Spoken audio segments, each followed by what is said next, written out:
ایک بار پھر آپ کو براہ راست چلیں گے گلگت بلتستان کی قومی دن کی تقریب سے وزیر اعظم عمران خان خطاب کر رہے ہیں۔ ایاک نعبد و ایاک نستعین، یہ دوسری دفعہ میں گلگت بلتستان اس موقع پہ آیا ہوں جو ایک خوشی کا موقع ہے کہ جدھر 73 سال پہلے یہاں کے گلگت اسکاؤٹس نے اپنی جان کی قربانی دے کے گلگت بلتستان کو آزاد کروایا، تو مجھے آج بڑی خوشی ہے کہ میں اب دوسری دفعہ دوسرے سال پھر یہاں آپ کے ساتھ خوشی بنانے آیا ہوں، اور انشاءاللہ جب تک میں وزیر اعظم رہوں گا میری ہمیشہ کوشش ہوگی کہ یہ جو دن ہے 1 نومبر یہ میں آپ کے ساتھ گزاروں۔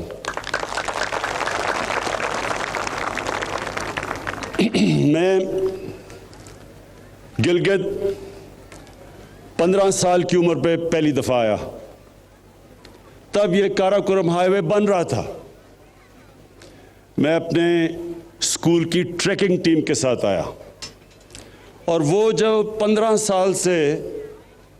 مجھے ٹریکنگ کا شوق ہوا وہ آج تک ہے، اور وہ اس لیے کہ اس سارے علاقے میں جو ٹریکنگ ہے وہ دنیا میں کہیں نہیں ہے۔ یہ وہ اللہ نے اس علاقے میں وہ خوبصورتی دی ہے، اور اس طرح کے جو پہاڑ ہیں اور ان پہاڑوں کے اندر جو علاقے ہیں وہ کہیں دنیا میں نہیں ہیں۔ تو میں صرف ایک میرا پرائم منسٹر بننے کا ایک نقصان یہ ہوا کہ میں اب ٹریکنگ نہیں کر سکتا، لیکن جب بھی موقع ملا تو انشاءاللہ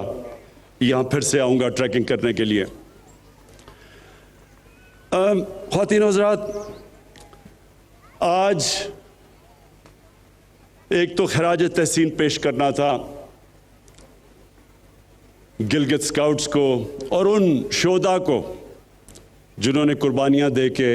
اس علاقے کو آزاد کروایا۔ دوسرا، میں نے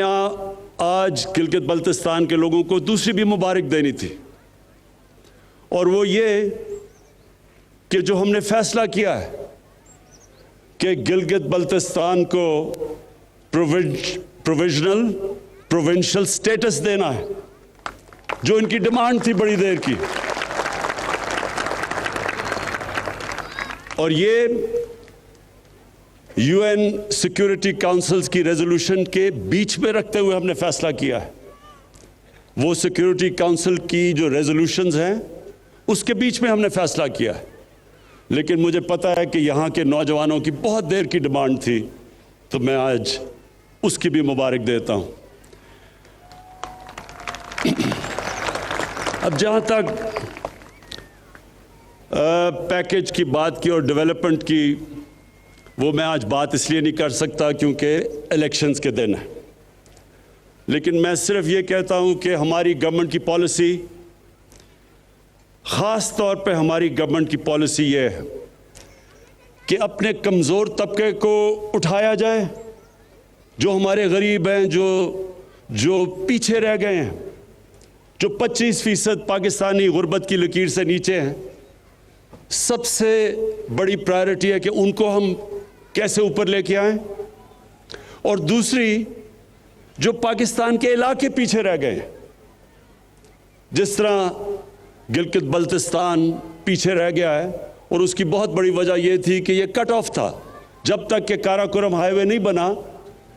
ادھر شاید ہی کوئی آتا تھا اور ڈیولپمنٹ کی چانس نہیں تھی، تو اس لیے یہ پیچھے رہ گیا ہے۔ لیکن ہمارا قبائلی علاقہ بھی پیچھے رہ گیا ہے، بلوچستان بھی پیچھے رہ گیا ہے، سارے جو مغربی ڈسٹرکٹس ہیں پنجاب کے اندرون سندھ وہ پیچھے رہ گئے ہیں۔ تو ہماری پوری کوشش ہے کہ سارے علاقے ان کو اٹھایا جائے، اور جو پھر سے میں نے کہا جو ہمارا کمزور طبقہ، جو غریب لوگ، جو اس وقت 2 وقت کی روٹی صحیح طرح نہیں کھا سکتے، ان کو اوپر اٹھایا جائے۔ تو انشاءاللہ آنے والے دنوں میں آپ دیکھتے رہیں گے کہ ہم جس طرف جا رہے ہیں، ہماری جو سارا ڈیولپمنٹ کا پروگرام ہے وہ جائے گا ہی اس طرف، ان علاقوں میں جو پیچھے رہ گئے۔ میں کیونکہ آج میرے فوجی بھی سامنے کھڑے ہیں، جوان سامنے کھڑے ہیں، میں ساری اپنی قوم کو اہمیت بتانا چاہتا ہوں کہ کتنا ضروری ہے ایک مضبوط فوج کی، ایک مضبوط فوج کا ہونا پاکستان کے لیے۔ یہ میں اپنی ساری قوم کو بھی بتانا چاہتا ہوں۔ آج اب ساری مسلمان دنیا میں دیکھیں، شروع کریں لیبیا سے، پھر صومالیہ پہ جائیں، پھر سیریا جائیں، پھر یمن جائیں، پھر افغانستان کو دیکھیں، پھر عراق کو دیکھیں، تباہی مچی ہوئی ہے، یا جنگیں ہو چکی ہیں یا ہو رہی ہیں، لیکن عوام مشکل میں ہے، مشکلوں کا سامنا کر رہے ہیں لوگ۔ اور اس کے بعد یہ دیکھیں کہ ہمارے ملک کا جو اس وقت ہمسایہ ہے، ہندوستان میں آج وہ حکومت آئی ہے جو پچھلے 73 سال میں سب سے زیادہ انتہا پسند، مسلمانوں سے اور پاکستان سے نفرت کرنے والی، جو وہ ہندوستان میں مسلمانوں سے کر رہے ہیں، جو دو انہوں نے قانون بنائے، سٹیزن شپ لا اور ایک اور رجسٹریشن لا، یہ ہیں ہی مسلمانوں کی طرف کہ ان کو ایک برابر کا شہری ہندوستان میں نہ سمجھا جائے۔ اور جو انہوں نے کشمیر میں کیا 5 اگست 2019 کو، کسی ہندوستان کی حکومت نے وہ نہیں کیا کشمیر کے لوگوں سے جو اس انتہا پسند، ریسسٹ، ٹوٹیلیٹیرین، جو ریشل سپریمیسی میں بلیو کرتی ہے، باقی انسانوں کو برابر نہیں سمجھتی، ہندوتا کا جو نعرہ لے کے آئی ہے، انہوں نے جو کشمیریوں پہ ظلم کیا، کبھی اس طرح کا ظلم پہلے نہیں ہوا۔ تو اس تناظر میں دیکھنا چاہیے کہ کتنی ضرورت ہے آج ہمیں ایک مضبوط پاکستان کی فوج کی اور سیکیورٹی فورسز کی۔ کوئی ہفتہ نہیں گزرتا جب ہمارے سیکیورٹی فورسز اپنی جان کی قربانیاں نہیں دیتے۔ پرانے قبائلی علاقے جو مرج ڈسٹرکٹس ہیں، اب ادھر سے لے کے اب بلوچستان، کراچی میں بھی کبھی کبھی ایک پورا پلان سے پاکستان کے خلاف دہشت گردی کی جا رہی ہے۔ اور کون ان کے سامنے کھڑا ہے؟ ہمارے فوجی، ہماری سیکیورٹی فورسز، جو اپنی جان کی قربانیاں دیتی ہے۔ اور ہم وہ خوش قسمت ملک ہیں کہ جو پچھلے 15 سال میں جس طرح کی 15 سال میں دہشت گردی پاکستان میں ہوئی، اور جو ہمارے دشمنوں نے پورا فائدہ اٹھایا اس سے اور ہمیں ڈی سٹیبلائز کرنے کی کوشش کی، ہم اپنی آج سیکیورٹی فورسز کو داد دیتے ہیں کہ ان کی وجہ سے آج پاکستان محفوظ ہے، اور ان کی وجہ سے، ان کی قربانیوں کی وجہ سے آج ہمارا وہ حال نہیں ہے جو کئی اور مسلمان ملکوں کا حال ہے۔ اور ہمیں یہ بھی پتہ ہے کہ یہ جو نریندر مودی کی حکومت ہے، یہ ہر قسم کا اندر انتشار صرف دہشت گردی کے ذریعے نہیں، جو ان کا کلبھوشن یادو نے جو بتایا کہ کیسے بلوچستان میں اور کراچی میں اس کی مشن تھی دہشت گردی کرنے کی، یہ اندر اور انتشار پھیلا رہے ہیں۔ شیعہ سنی کی لڑائی، پلان کیا ہوا تھا کہ شیعہ اور سنی کے عالموں کو قتل کروائیں تاکہ انتشار پھیلے،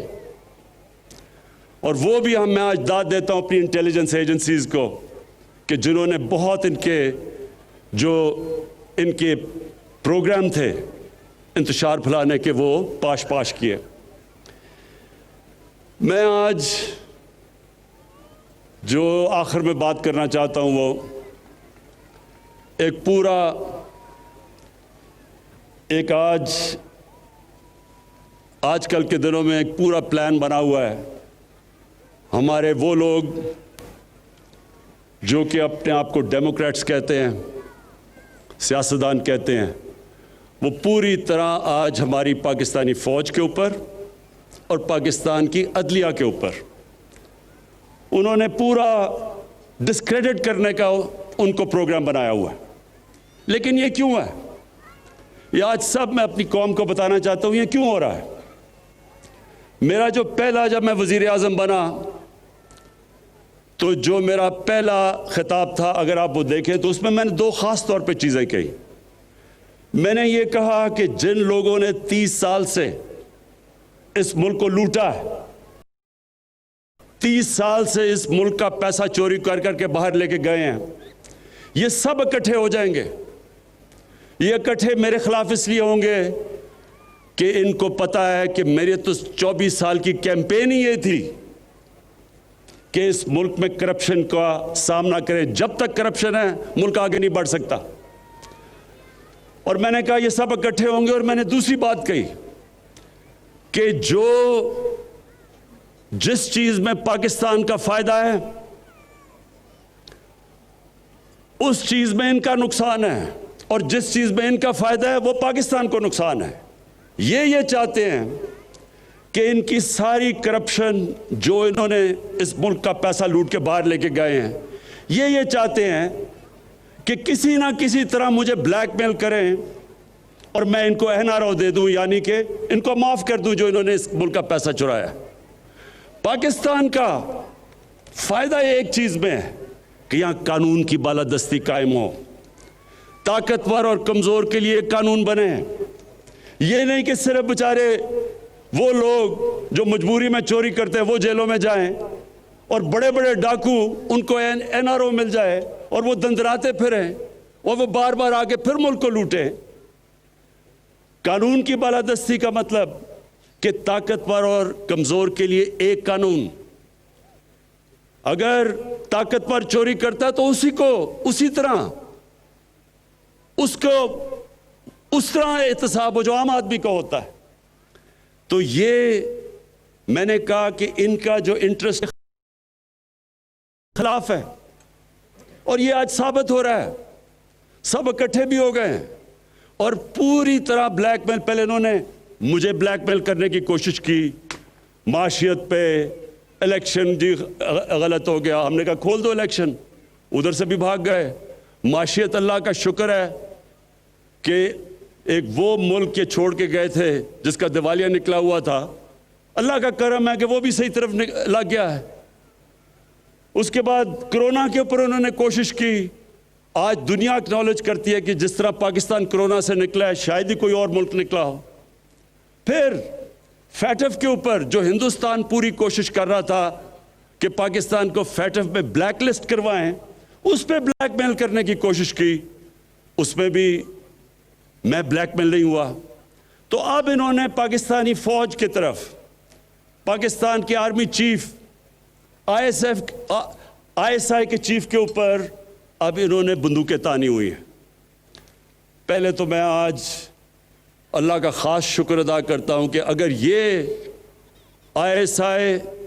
کے چیف کو اور آرمی چیف کے خلاف بات کر رہے ہیں, اس کا مطلب میں نے بالکل ٹھیک ان کو منتخب کیا. یہ میری سلیکشن بالکل ٹھیک تھی, کیونکہ اگر یہ ڈاکو ان کے خلاف بول رہے ہیں اس کا مطلب وہ ٹھیک لوگ ہیں. دوسری, میں آپ سب کے لیے, اپنی قوم کے لیے ایک چیز کہنا چاہتا ہوں کہ آپ اگر اسلام کی تاریخ پڑھیں, بر صغیر میں مسلمانوں کی تاریخ پڑھیں, تو مسلمان بہت کم, جب مقابلہ ہوتا تھا دشمن کا اور مسلمانوں کا, ڈٹ کے مقابلہ کرتا تھا مسلمان. لیکن نقصان مسلمانوں کو تب سب سے زیادہ پہنچایا مسلمانوں کے میر جعفر اور میر صادق نے. یہ وہ غدار تھے جو اندر سے سازش کر کے مسلمانوں کو انہوں نے